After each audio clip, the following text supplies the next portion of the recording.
Going here. Good afternoon, everybody. My name is Natalie Glum, and I work at United Way of Dane County. And welcome to the newly established Lunch and Learn. This is the second one that we've done for Partners in Giving, so it's super exciting for this year. And what else is really exciting about this year is our 50th anniversary for Partners in Giving. So celebrating 50 years of caring, and your support is always so appreciated. Just a few housekeeping items before we get started. If you could please make sure that your microphones are muted during the presentations.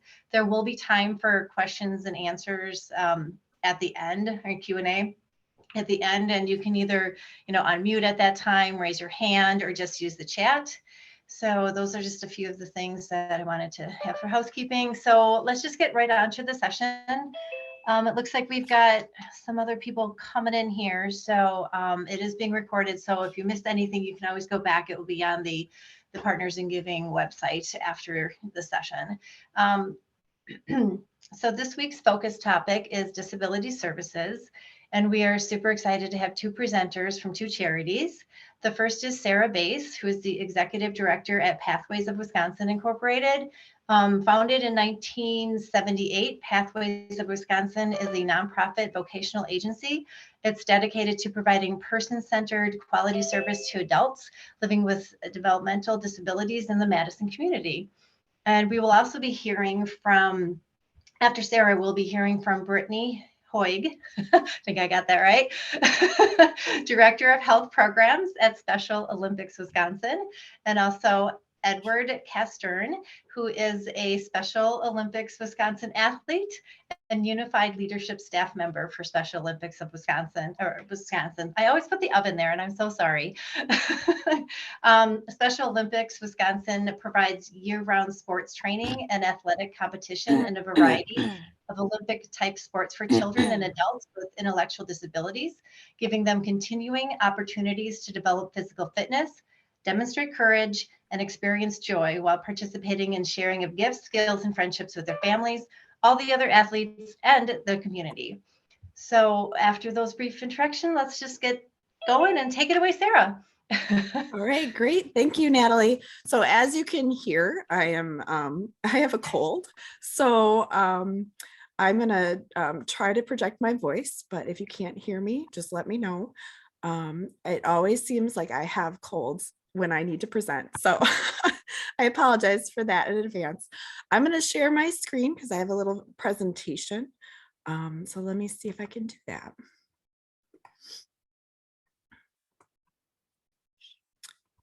Okay, so can you see the presentation? Okay, great. So Pathways of Wisconsin, yeah, I'm Sarah Bass. I'm the executive director at Pathways of Wisconsin, like Natalie had said. But we are part of a larger group called Access to Community Services. It's a group of organizations working together to help people with disabilities and other challenges to live, work, play, and succeed in our community. So I'm going to talk about all of the different organizations that are in access to community services, as well as talk about more about Pathways of Wisconsin and what we do. So what is ACS?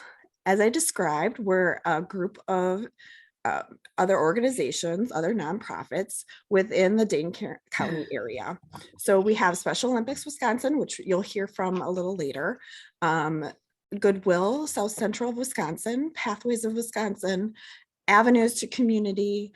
Our newest member is Love Inc., Arts for All Wisconsin, and Wisconsin Badger Camp. So I'll first talk about Avenues to Community Services.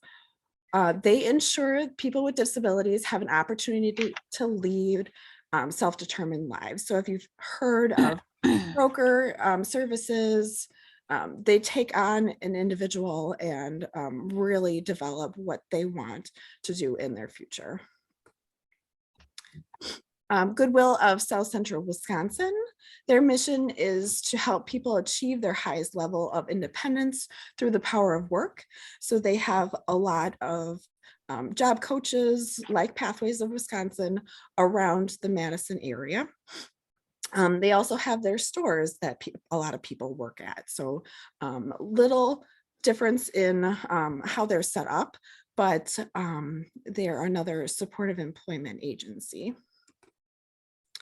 And then, of course, Arts for All Wisconsin.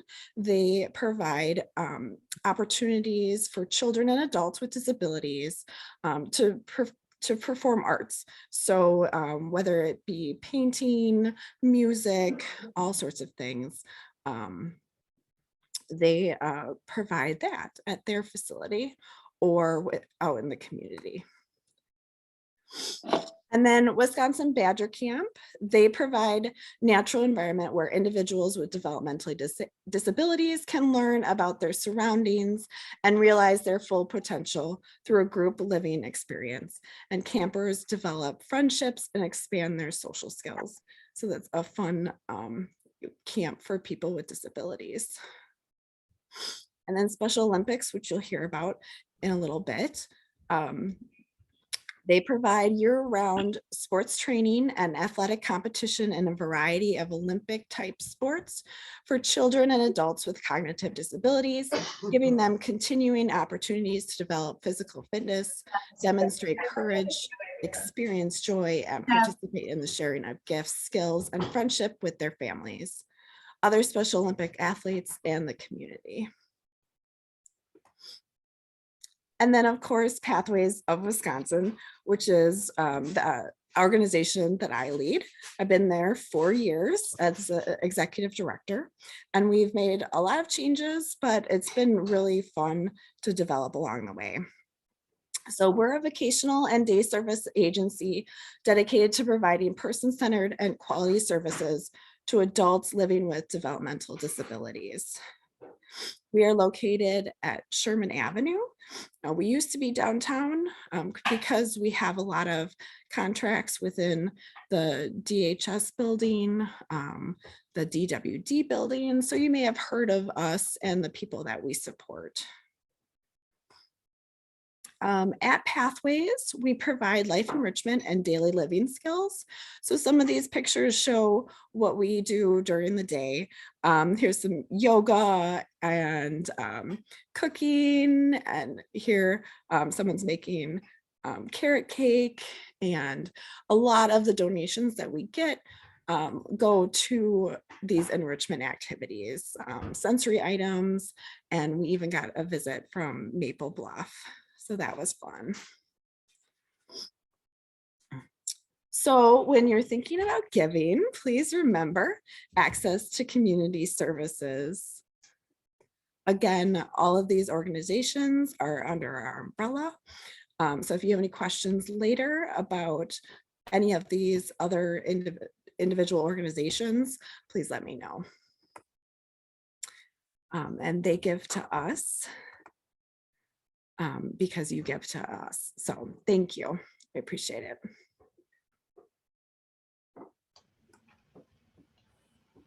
Wonderful. Thank you so much, Sarah, for that great overview. And again, we'll have time for Q&A at the end. So I guess we'll just keep moving right along. And our next presenters are Brittany and Edward from Special Olympics of Wisconsin. Oh, I did it again. Special Olympics Wisconsin. I'm so sorry. It's okay. People do it all the time. So let me just make sure I'm in presenter mode. I think that works. So hi, everyone. Like they said, I'm Brittany Hoig, and yes, you pronounced it right, Natalie. I'm the Director of Health Programs for Special Olympics Wisconsin, and I'm joined today by Edward Castern. He's one of our awesome athletes and a Unified Leadership Specialist. So we will be tag teaming the presentation today. Before I hand it over to Edward, I was going to read we were going to read the mission, but I think it's been read a couple times, so we'll forgo that. But I just want to point out that this mission has been the same since the inception of Special Olympics in 1968. We do what we do, and we do it well. The only thing that's changed is we now say intellectual disabilities instead of mental retardation. And that was actually from the athlete voice. They expressed that is offensive and they don't like it. So it was changed. But other than that, we continue to do what we do since the beginning. I do also want to point out that there's a lot more to Special Olympics Wisconsin than just sports, as you can see by the mission. And we'll get into all of those things during this presentation. But first, I will talk about sports because that is the heart of everything that we do. That is why we are here. We use sport to guide everything.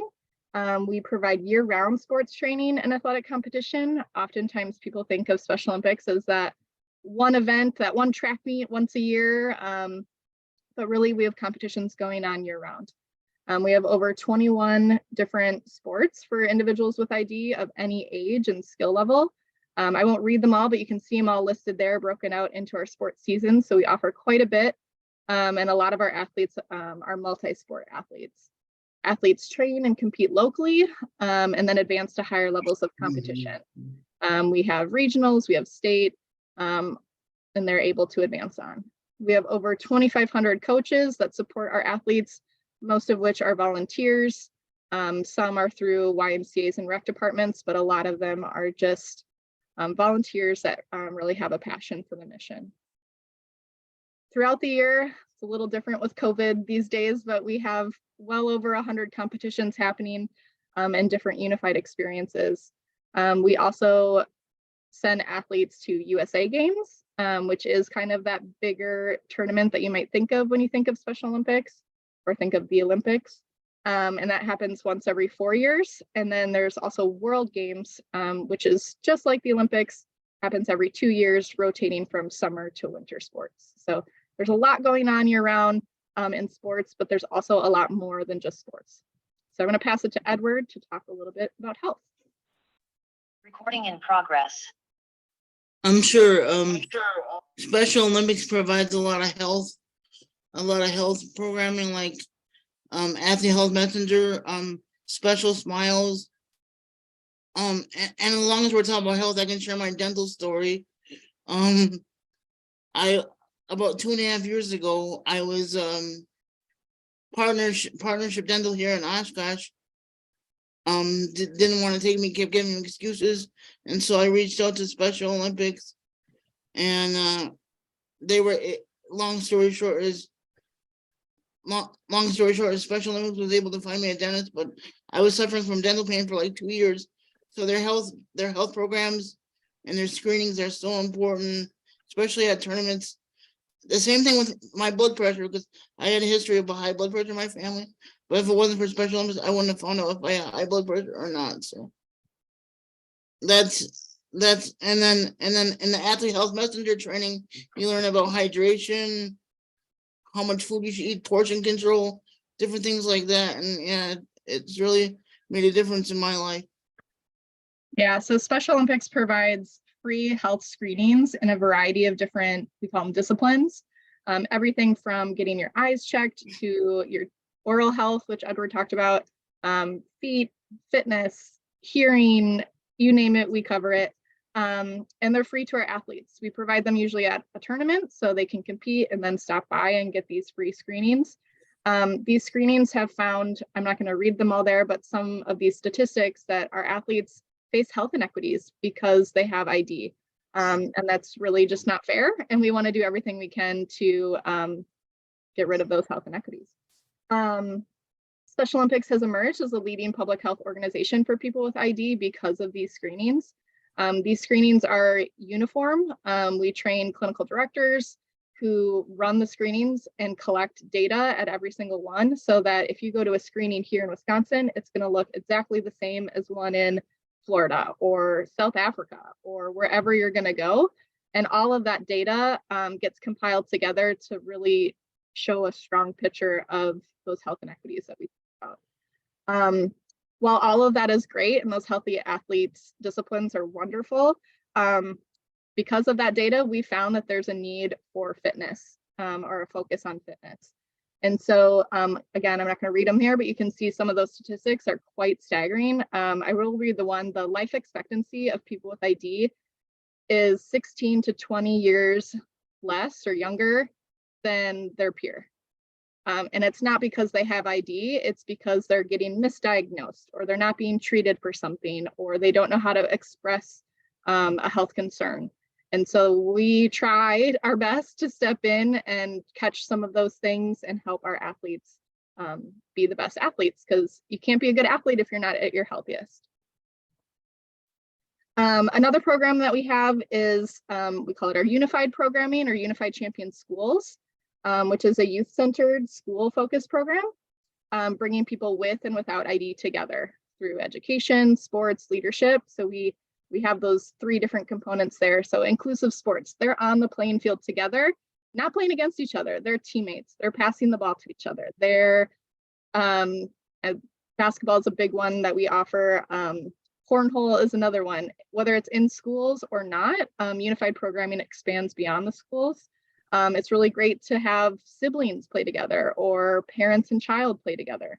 Within the schools, we also promote youth leadership and advocacy, not only for both students with and without ID, right? So if they're in a club together, they're both showing leadership skills, learning together. And whole school engagement, things like Respect Week, or we have a campaign called Spread the Word to End the Word, which talks about the R word and the negative connotations with that. We have over 50 schools right now in Wisconsin that are a Unified Champion school. We hope to grow that number. COVID kind of put a wrench in our growth, but we hope to get it back up and going. And then I just listed a few facts about UCS schools. The fact that it reduces bullying and teasing and offensive language.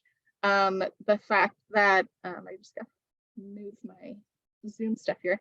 I talked a little bit already about the promotion of leadership for, again, students without and with ID, which is huge. Just trying to advance. There we go. And then I'll pass it to Edward again to talk about unified leadership, which Edward is a unified leadership specialist.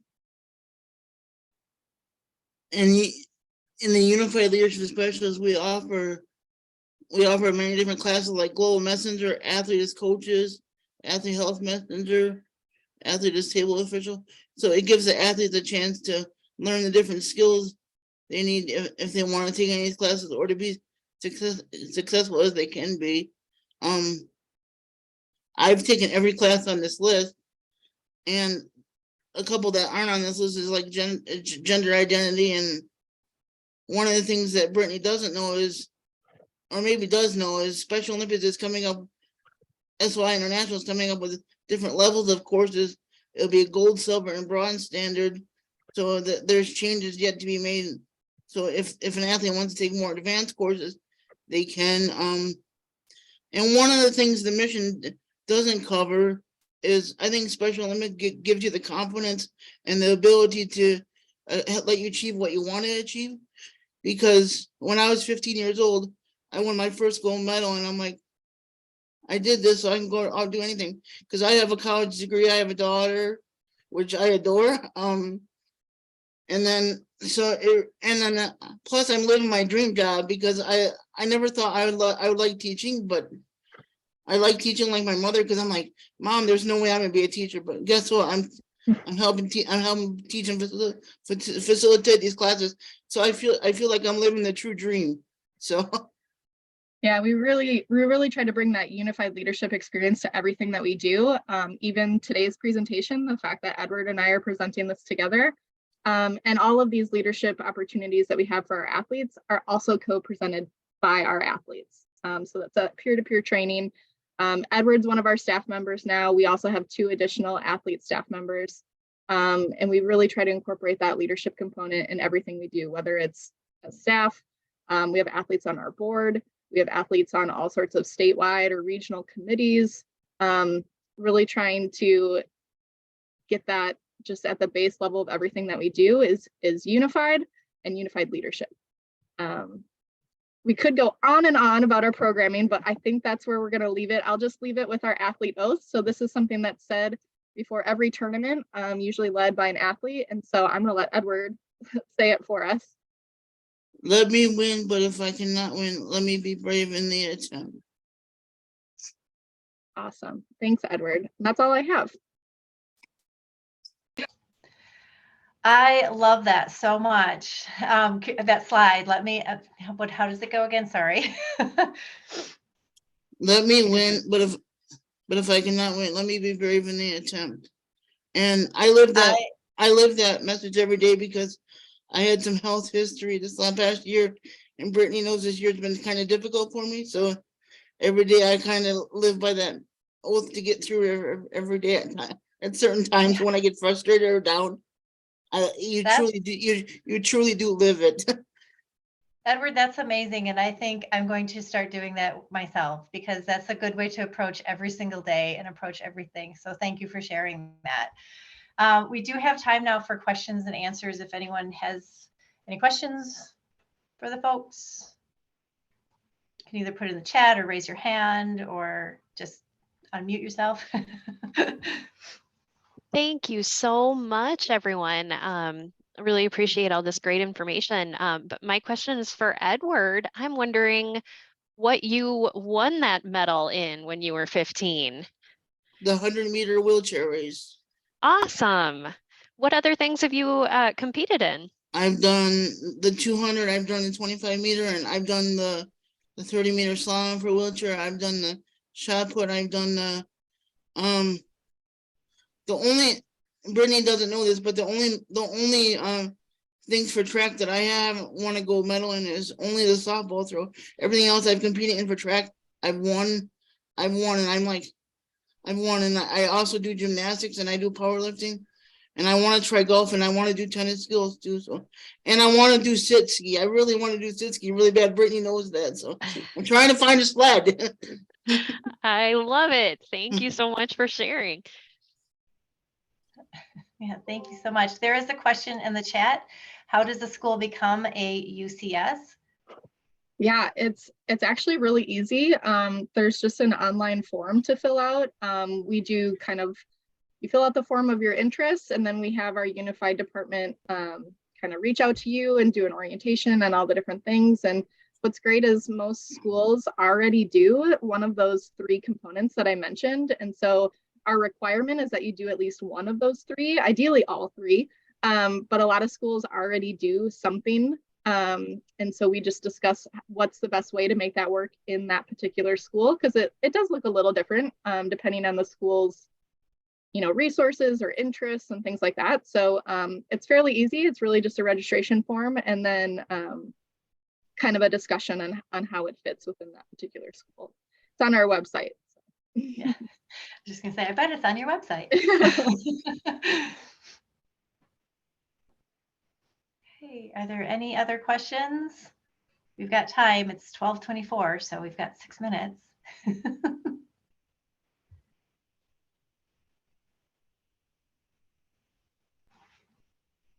All right. Well, if there aren't any questions, Sarah, Brittany, and Edward, thank you so much for sharing with us today.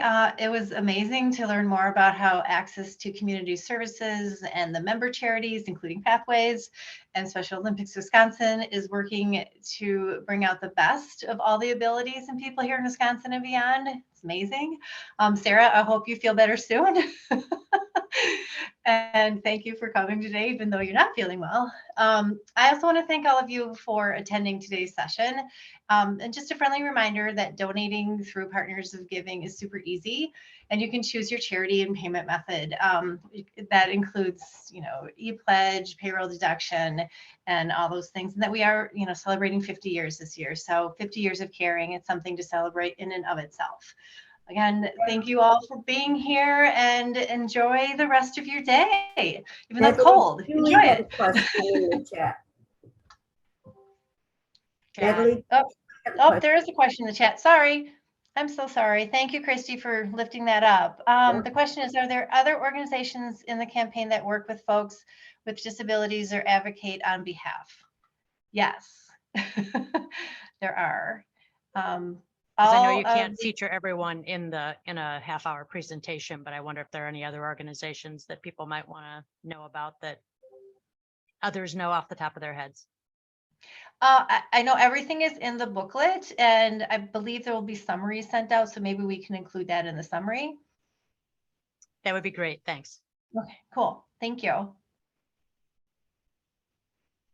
Any other questions before I say goodbye again? I'm so sorry. now you can go. Okay. Thank you. Thank you.